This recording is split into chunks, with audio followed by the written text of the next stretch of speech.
안녕하세요. 뉴스 속 날씨 이세나입니다. 무더위에다가 습하기까지 한 장마철은 각종 질병에 노출되기 쉬운 시기입니다. 식중독을 비롯한 각종 전염병이 발생하고 무좀 등의 피부 질환도 급격히 늘어납니다. 또 우울증을 호소하는 사람들도 많은데요.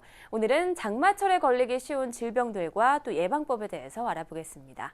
서울 백병원 가정의학과 허양임 교수 나오셨습니다. 교수님 안녕하세요. 네, 안녕하세요. 네, 오늘은 장마철에 걸리기 쉬운 이 질환들에 대해서 좀 여쭤보고 싶은데요. 가장 먼저 장마철에는 햇볕을 볼 수가 없어서 좀 기분이 울적해지는 경우가 많습니다. 이렇게 실제로 장마철에 우울증 같은 정신질환이 많이 발생하나요? 네. 많이들 경험해 보셨겠지만 날씨가 좋지 않은 날은 기분이 더 우울해지기 쉽습니다. 이런 날들이 반복되는 장마철에는 아무래도 더 우울증이 더 잘 나타날 수 있는데요. 우울증에 관여하는 호르몬은 세로토닌과 멜라토닌인데 낮에만 분비되는 세로토닌과 밤에만 분비되는 멜라토닌이 균형을 이루면서 감정을 조절하는데 일조량이 줄게 되면 세로토닌 분비가 줄게 돼서 우울한 기분이 지속되는 것입니다. 이렇게 일조량이 줄어들어서 발생하는 우울증은 계절성 우울증이라고도 합니다. 특히 장마철 우울증은 불면증이나 식욕 저하 등이 찾아오는 일반적인 우울증과는 달리 잠이 많아지는 무기력증과 함께 왕성한 식욕이 나타나는 특징이 있습니다. 하지만 장마철은 기간이 짧기 때문에 일반적인 우울증과 같이 심각한 정도는 아니고 좀 더 극복하기 쉽습니다. 네, 잠이 많아지고 식욕이 왕성해진다고 하니까 제 증상이랑 같네요. 네, 그렇다면 이 장마 우울증을 극복하기 위해서는 좀 어떻게 대처하는 게 좋을까요? 실내는 가급적이면 밝게 유지해서 빛을 많이 쬐고 세로토닌을 만드는 데 필요한 필수 아미노산인 트립토판이 많이 들어있는 우유를 마시는 게 우울증 예방하는 데 도움이 될 수 있습니다. 또 아무래도 장마철에는 활동량이 적어지고 실내에만 있는 시간이 많아져서 쉽게 우울해질 수 있기 때문에 긍정적인 생각과 즐거운 마음을 가지려고 노력하고 또 실내에서라도 규칙적인 운동을 하는 것이 좋습니다.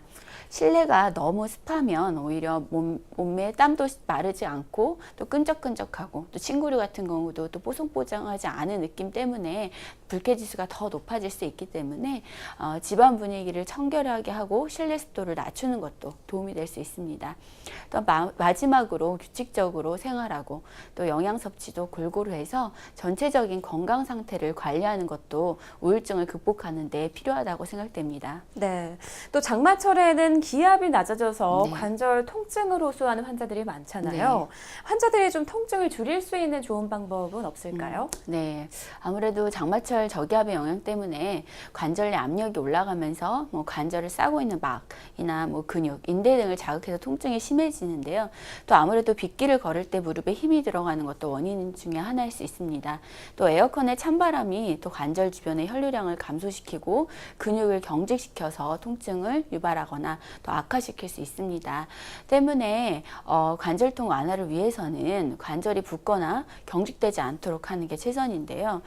장마철엔 비가 그친 뒤에 환기를 좀 자주 하고 제습기나 숯 등을 사용해서 실내 습도를 50% 정도로 낮춰주고 또 과도한 냉방은 피하는 게 좋은데요. 실내 온도는 26에서 28도, 실내 온도차는 5도 미만으로 유지해야 관절의 붓기와 경직을 막을 수 있습니다. 또 사무실 등 본인이 실내 온도를 조절할 수 없는 곳에서는 관절 부위를 더 따뜻한 담요 같은 것으로 감싸서 차가운 공기에 직접 노출되는 것을 피하는 게 좋겠고요. 만성적인 통증이 있을 때에는 온찜질을 하면 통증을 완화할 수 있습니다. 또한 평소 관절 스트레칭을 하거나 관절에 무리를 주지는 않으면서 주변 근육을 강화시켜 줄 수 있는 실내 자전거나 수영 같은 운동을 꾸준히 하는 것도 좋은 예방법이 될 수 있습니다. 네, 또 고온과 습한 날씨에 세균 번식도 왕성해지고 또 식중독이나 장염이 또 발생하기가 쉬운데요. 장마철에 식중독을 예방하기 위해서는 좀 어떤 것들을 주의하는 게 좋을까요? 장마철은 아무래도 무더위와 습한 환경 때문에 여느 때보다 세균이 잘 번식할 수 있습니다. 그래서 식중독 이질, 장티푸스, 5157, 비브리오, 폐혈증 등이 이 시기에 집중적으로 발생하는 것도 그 때문인데요. 특히 어패류나 바닷물을 통해서 감염되는 비브리오 폐혈증은 사망률이 50%에 이를 정도로 치명적인 질환입니다. 이런 식중독을 예방하기 위해서는 우선 오염된 음식이나 오염된 물을 섭취하지 않도록 조심하는 것이 가장 중요합니다. 익힌 음식만 먹고 물은 반드시 끓여서 마셔야 되겠고요. 과일은 깨끗이 씻거나 껍질을 까서 먹는 것이 좋습니다. 물론 음식물은 냉장고에 보관해야겠죠.